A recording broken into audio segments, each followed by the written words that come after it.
የዴብነት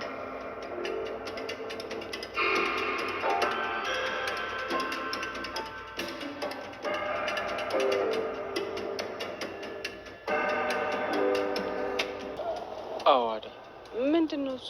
አደይ መጠንቀቅ አለብሽ። ከምን ማለቴ? ምን ሰምተህ ነው? የዴብ እናት አንቺን ለመጉዳት አንዳንድ ነገሮች እንዳሰበች ሰማሁ። መቼ? ማለቴ ከዚህ በላይ እንዴት ሊጎዱኝ አስበው ነው? አሁን እኮ ቆሜ መሄዴ ነው እንጂ ደህና አይደለሁም ዶክተር። እሱንም እኮ አውቃለሁ አደይ። በድጋሚ እንድትጎዳሽ እኔም አልፈቅድም አደይ። ግን ደግሞ አንቺ ራስሽን ጠብቂ። ቆይ ግን ምን ሰምተህ ነው ዶክተር? ወደ ሆስፒታል መጣ ነበር አደይ።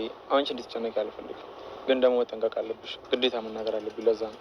ገብቶኛል ዶክተር። አንተ ጋር መታመን አደረገች? አንቺን ልትጎዳሽ እንደምትችል ነገረች። ለምን? ቆይ ሴትዮዋ ከዚህ በላይ ምንድን ነው የምትፈልገው? ዴቭን እንደሆነ እንደሷ እንዲያስብ አድርጓለች። ደግሞ ምን ቀራት አሁን? ሲመስለኝ ዴቭ ከአንቺ ተለይቶ ቤሪ ማግባቱ ደስተኛ አላደረገው። ለዛ መሰለኝ። እና ደስተኛ እንዲሆን ጠብቃ ነበር? እራሷ እኮ ናት የማይሆን ነገር ያደረገችው። ከዚህ በላይ እኔም በምን ልትጎዳኝ ትችላለች? አደይ እንደዛ ብለሽ አትዘናቂ። መጠንቀቁ አይቀርም። እሺ ዶክተር፣ ለማንኛውም ግን አመሰግናለሁ። አደይን ባገባት ለእኔ ትልቅ ሽልማት ነበረች። ግን ምን ዋጋ አለው አሉ እንዴ?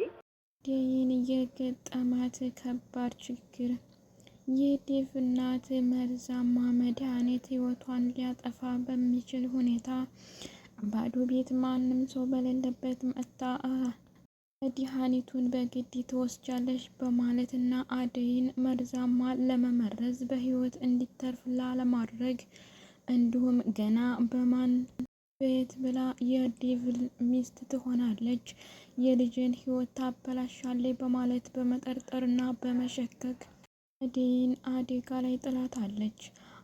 ዴቭም ከእንግዲህ ማንንም ሰው አላምንም፣ አልፈልግም፣ ልቤ የወደደውን እንጂ እናንተ የመረጣችሁትን አልፈልግም ብሏል። በእርግጥ ቢሆን እንኳ እናቴ የምትታከምበትን ብርና ገንዘብ ቢመቻችልኝም የኔ ህይወት ግን እየተበላሸ መሆኑን አትርሱ ብሏል። አሰላሙ አለይኩም ወራህመቱላሂ ወበረካቱ። ውድና የተከበራችሁ የሀዩቲ ቤተሰቦች ሰላም፣ እንዴት ናችሁ? እንዲሁም ክርስቲያን ወገኖች ሰላም ብያለሁ። ለዚህ ቻናል አዲስ የሆናችሁ ላይክ፣ ሼር፣ ሰብስክራይብ በማድረግ ቤተሰብ ሁኑ። እንዲሁም ወዳችሁ ፈዲያችሁ ቤተሰብ ለሆናችሁና ለምታበረታቱኝ ውድ ቤተሰቦች ከልብ አመሰግናለሁኝ። በድጋሚ ለዚህ ቻናል አዲስ የሆናችሁ ላይክ፣ ሼር፣ ሰብስክራይብ በማድረግ ቤተሰብ ሁኑ አትርሱላለሁ። ሰራተኛዋ አደይ የድራማ ሁኔታ በዛሬው ቪዲዮአችን ላይ የምናየው ከባለፈው ቪዲዮአችን ላይ እንዴት አይተን እንደመጣንና እንዲሁም ዴቭና አደይን ለማለያየት እንዲሁም ከቻለች መርዛማ ነገር መርዛ አደይን ለማጥፋት እንደምትሞክር አልሚ የዴቭ እናት ተናግራ ነበር። በዛሬ ቪዲዮአችን ላይ ታዲያ አደይ ያልገጠመችው ያላሰበችውና እንዲሁም ያልጠረጠረችው ነገር ገጠማት። አደይን በቀደም አድርጎ ዶክተሩ ተጣርቶ ራስሽን ጠብቂ፣ ማንም ሰው ጋር እንዳትጠጊ፣ ማንንም ሰው እንዳታምኒ፣ የዴቭ እናት አንቺን ለማጥፋትና እንዲሁም የሆነ ነገር ለማድረግ እየፈለገች ነው ብሎ አስጠንቅቋት ነበር። አደይም አይ እኔ ምንም አላደረኩም፣ በእርግጥ ዴቭን ወደ ሌላ አሳልፋ በመዳሯና ሌላ ሰው እንዳገባ በማድረጓ ከፍቶኛል። ይህ ቢሆንም እንኳን እሺ ብዬ ተቀብያለሁ። በእርግጥ የኔን የምወደውን ሰው የራስ ያልኩትን ለሌላ ሰው ሲሆንብኝ ይደሳ እንዳይመስላት። ሁሉም ሰው እንደሚከፋው እኔንም ከፍቶኛል፣ ግን ምንም አላልኩም። አሁን ላይ ደግሞ በእኔ ህይወት ላይ ሌላ ድራማና ሌላ ነገር ለመፍጠር ለማድረግ የምትጣጣረው ነገር በጣም ይገርማል በማለት ለዶክተሩ ነግረው ነበር። ዶክተሩም እየሰማውንና ያየውን ጥንቃቄ አድርጊ፣ እሷ እየፈለገች ስለሆነ የምታመጣብሽና የምታደርግሽ ነገር አይታወቅም ብሏታል። አደይም በይህንን በመስማትና እንዲሁም በታዳመጠችው በኋላ አመሰግናለሁ በማለት ወደ ቤቷ ተመልሳ ስራዋን ቀጥላ ነበር።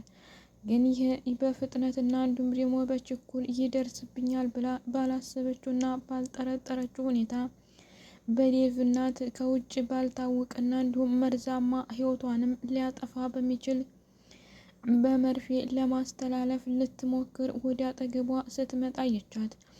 አደይም ደነገጠች።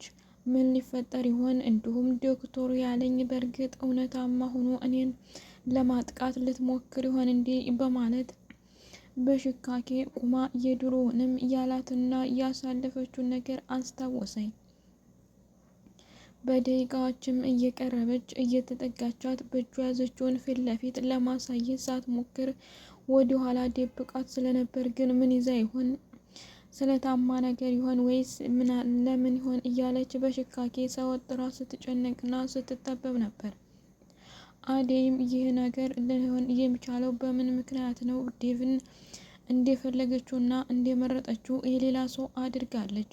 አሁን ደግሞ የኔ ይሁን ብዬ ባልታገልኩና ባልተናገርኩበት ሁኔታ የኔን ህይወት አደጋ ላይ ለመጥላት እንዴት ትሰራለች? በማለት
ለመጮህ እና እንዲሁም ደግሞ ከቅርብ ያለ ሰው እንዲደርስላት ለማድረግ ሞክራ ነበር። ግን በፍጥነት ቢደርሱላትም እንኳን ከህመም የምትተርፍ አይመስልም።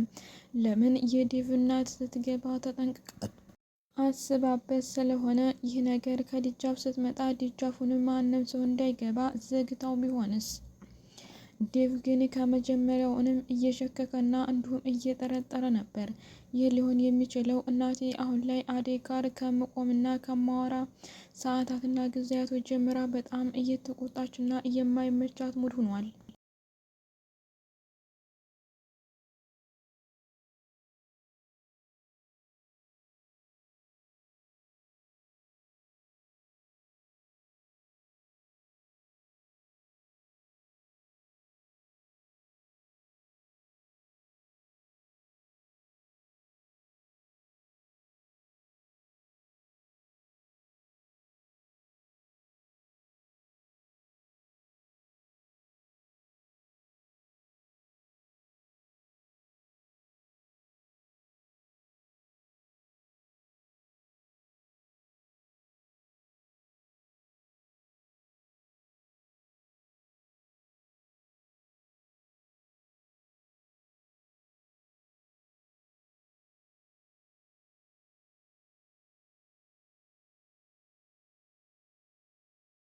እያለ ሲያስብና ሲሸክክ የነበረው ነገር ግን አሁን አዲስ ታገባለህ ተብሎ እናቱ እያስተዋወቀችው እንዲሁም የወላጅ እናቱ ህመም ጤና ጉዳይ ሕክምና ስለሚያስፈልገው ለሕክምና ደግሞ ገንዘቡን የሚሸፍንለት ሰው እንዲሰጠው ነበር። ይህ ሁሉ ዋጋ መጽዋዕትነት የሚከፍለው እናቱን ለማሳከም እንጂ ይሄ ራሱን ህይወት ለማስተካከል አይደለም። አዲስ እንዲያገባ የተደረገው ልጅ ደግሞ የማይወዳትና ፍጹም የማያፈቅራት ልጅ ናት። አደይም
ይህ በመሆኑ ቢከፋኝ እንኳን እንዲሁም ቢበሰጨኝም ችግር የለም። አንተ እሄዳለሁ ብለህ ከፈቀድክና ከወሰንክ የራስ ምርጫ ነው ብለዋለች።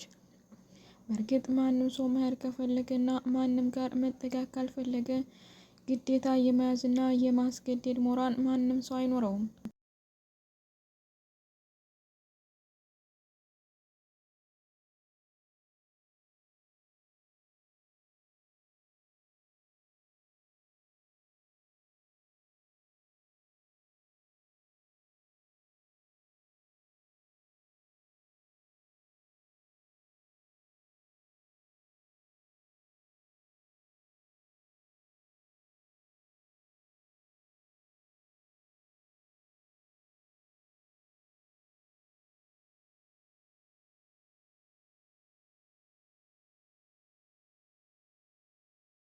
አደይም ቢከፋትም እና እንዲሁም ቢበሰጫትም የራሷን ነገር ችላ ለመኖርና ለማስታገስ ሞክራለች።